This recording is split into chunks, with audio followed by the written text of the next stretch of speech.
புதுச்சேரியில் தேர்தல் நடத்தை விதிகள் அமலுக்கு வந்ததால் மதுபான கடைகளை இரவு 10 மணிக்குள் மூட வேண்டும் என தேர்தல் அதிகாரி ஜவஹர் உத்தரவிட்டுள்ளார்.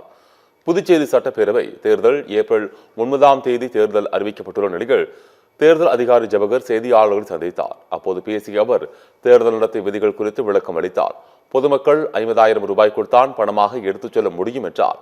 புதுச்சேரி முழுவதும் 49 சோதனை சாவடிகள் அமைக்கப்பட்டுள்ளது என்றும் வாக்காளர்களுக்கு பரிசு பணம் வழங்குவதை தடுக்க 90 பறக்கும் படைகள் 24 மணி நேரமும் ஈடுபடும் எனவும் தேர்தல் அதிகாரி ஜவஹர் தெரிவித்தார். மதுபான கடைகள் தினமும் விற்பனையை கணக்கு காட்ட வேண்டும் என்றும் கூறிய ஜவஹர் மதுபான கடைகள் சிசிடிவி கேமரா மூலம் கண்காணிக்கப்படும் என்றும் தெரிவித்தார். மதுபான கடைகள் already they are being monitored CCTV camera மூலமா. அவங்களோட daily sales particulars are being mapped. கிட்டத்தட்ட 6,000 லிட்டர் சீஷர் ஆல்ரெடி கமிஷன் வந்துட்டு போன பிறகு 6,000 லிட்டர் சீஷர் நடந்திருக்கு. Up to 10 PM